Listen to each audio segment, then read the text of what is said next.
Kita semua pasti sepakat bahwa Indonesia harus jadi negara besar, harus jadi negara berpengaruh, dan harus menjadi negara yang disegani, berdaulat pada saat Indonesia merayakan hari kemerdekaan yang ke-100 di tahun 2045. Menjadi negara besar harus masuk top 3 negara termakmur dan menjadi top 3 negara terkuat secara militer, juga negara berpengaruh secara soft power. Soft power bisa merupakan pengaruh budaya seperti K-popnya Korea Selatan, Bollywoodnya India, Hong Kong Macau-nya Tiongkok, Hollywoodnya Amerika. Soft power juga bisa berupa penguasaan AI, teknologi informasi, semikonduktor chips, media, perdagangan, dan distribusi barang. Itu semua merupakan kekuatan soft power yang harus Indonesia kuasai. Negara dikatakan makmur, pertama adalah jika GDP per kapitanya atau pendapatan satu orang dalam satu tahunnya adalah $12.800 atau senilai 198 juta rupiah setahunnya. Saat ini Indonesia baru sepertiganya, hanya $4.200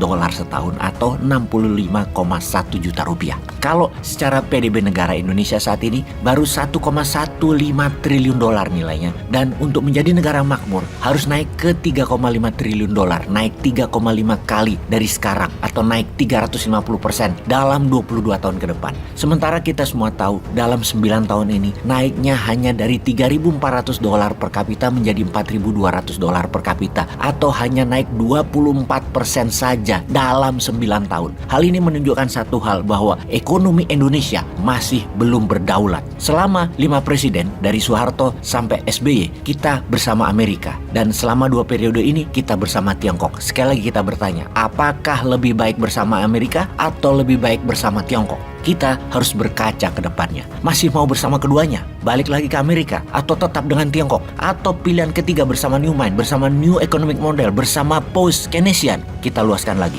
Amerika di belakangnya ada sekutu barat, ada Uni Eropa, ada Australia, Jepang, Korea Selatan. Kemudian di sisi Tiongkok ada BRIC, Brazil, Rusia, India, China, dan South Africa. Negara seperti Saudi yang mau menjadi global player dengan kekuatan Ka'bahnya yang menjadikan center 2 miliar umat muslim akan menjadi kekuatan berbasis wilayah yang akan membuat Saudi dari petrol country menjadi negara jasa spiritual dan properti. Saudi ingin bergabung dengan BRIC. Demikian juga Iran. Sementara Iran dan Saudi sangat berseberangan secara ideologi, namun secara ekonomi mereka bersedia bergabung. Untuk itu, kita ketiga negara ini terlebih dahulu karena secara militer ketiganya adalah produsen alat perang. Apa itu 3 negara yang kita maksud? Rusia, Tiongkok, dan Iran. Di saat Uni Eropa, NATO, dan Amerika sepakat memberikan senjata ke Ukraina dan memberi sanksi lebih keras lagi terhadap Rusia, Tiongkok dan Iran secara terang-terangan membantu Rusia. Ketiganya saat ini mengikat diri bukan hanya dalam bidang ekonomi, namun dikuatkan dalam bidang pertahanan. Fakta pertahanan baru. Kita semua tahu bahwa Tiongkok tidak nyaman dengan perang di Ukraina, namun tetap memberikan Rusia diplomatic umbrella di PBB dan berbagai forum dunia, termasuk menjual senjata ke Rusia dan membeli minyak dan gas Rusia.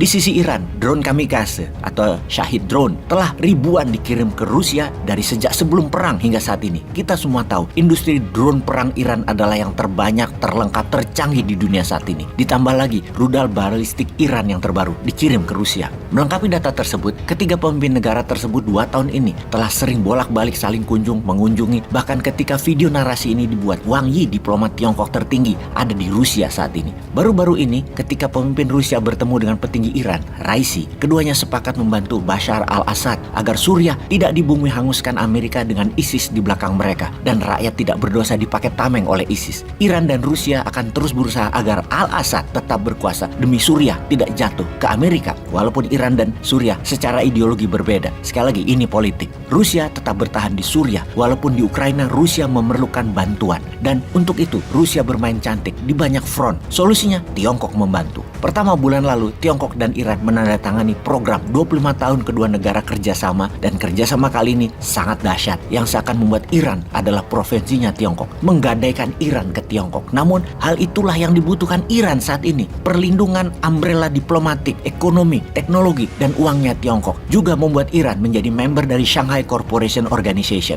sebuah organisasi yang membuat semua negara-negara daratan Asia Timur sampai Asia Tengah, Asia Barat, dan Eropa Timur bersambung dengan tengahnya Tiongkok untuk dispesialkan dalam hal ekonomi, dalam hal teknologi, dan keuangannya oleh Tiongkok. Ketika bulan lalu Ibrahim Raisi ke Tiongkok, sambutannya ketika mendarat di Beijing adalah grandios. Full military welcome ceremony plus red carpet. Status ini hanya diberikan kepada mitra khusus Tiongkok. Kunjungan Raisi adalah kunjungan pertama kali pemimpin Iran dalam 3 dekade terakhir. Dan ketika jumpa pers dikatakan inilah gerakan anti barat terkuat menentang world order sekutu dan Amerika, menentang hegemoni barat dan menentang bullying barat. Sahabat perlu ketahui bahwa setelah ketiganya mengikat dalam satu kekuatan militer, ada beberapa negara kecil yang berminat bergabung dengan mereka segera, yaitu Nicaragua, Venezuela, Kamboja, Myanmar, dan yang paling menakutkan adalah Korea Utara. Korea Utara negara yang lagi flexing berulang-ulang atas kekuatan rudal balistiknya yang terus-terusan menembak ke arah Jepang sampai melewati kepulauan Jepang akan bergabung dengan penentang hegemoni barat ini. Pertanyaan sekarang, di manakah posisi Indonesia? Akankah Indonesia menjadi bagian dari dua hegemoni ini atau netral, atau wondering what happened, menjadi tertinggal, atau membangun ke dalam, percaya kekuatan anak bangsa? Mudah-mudahan 2024 ke depan pemimpinnya pro NKRI ya.